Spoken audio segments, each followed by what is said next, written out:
Bene, andiamo a vedere un po' adesso che cosa è successo. Andiamo innanzitutto a salvare il nostro materiale padre in modo che possa essere aggiornato.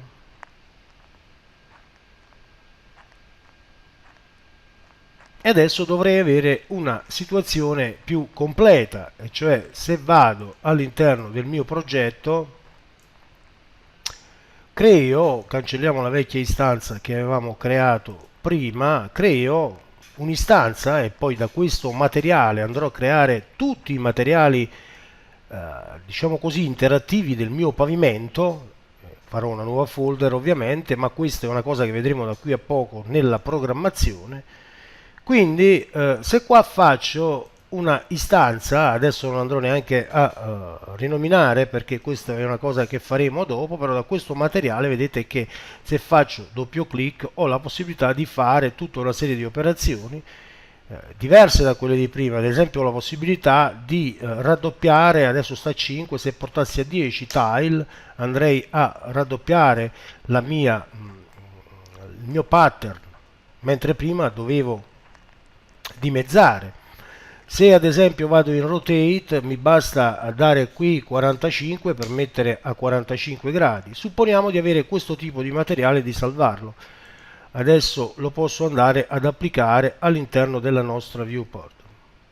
E vedete che già ho il mio materiale. Ovviamente il tutto è modificabile.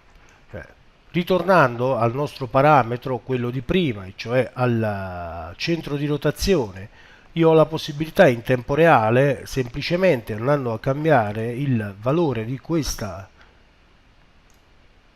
valore, vedete, da chiaro a scuro, quindi non tanto la tonalità, ma la parte di sinistra, per modificare il centro di rotazione della mia tiling. Lo posso fare graficamente.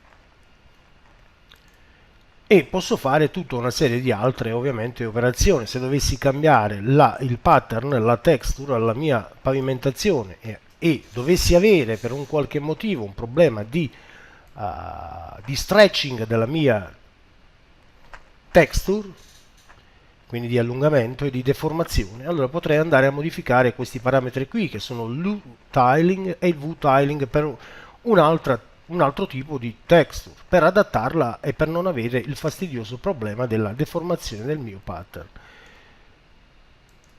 Ok, fatto questo piccolissimo esempio, io direi che per questa prima parte è tutto e adesso da qui a poco, anzi adesso, invito a seguire per bene quelle che saranno le lezioni successive, perché parleremo un poco in generale degli indispensabili, delle blueprint indispensabili per l'architettura, per l'ArcVis, e lo faremo, diciamo, introducendo tutta una serie di variabili, funzioni, di meccanismi che possono servire all'interno di un'architettura. Dopo questo capitolo, dopo questa sezione, andremo avanti col nostro corso e quindi ci occuperemo di rendere interattiva la nostra architettura, cioè la possibilità, quindi attraverso un'interfaccia UI, i cosiddetti widget menu, di poter attivare o disattivare attraverso dei semplici pulsanti,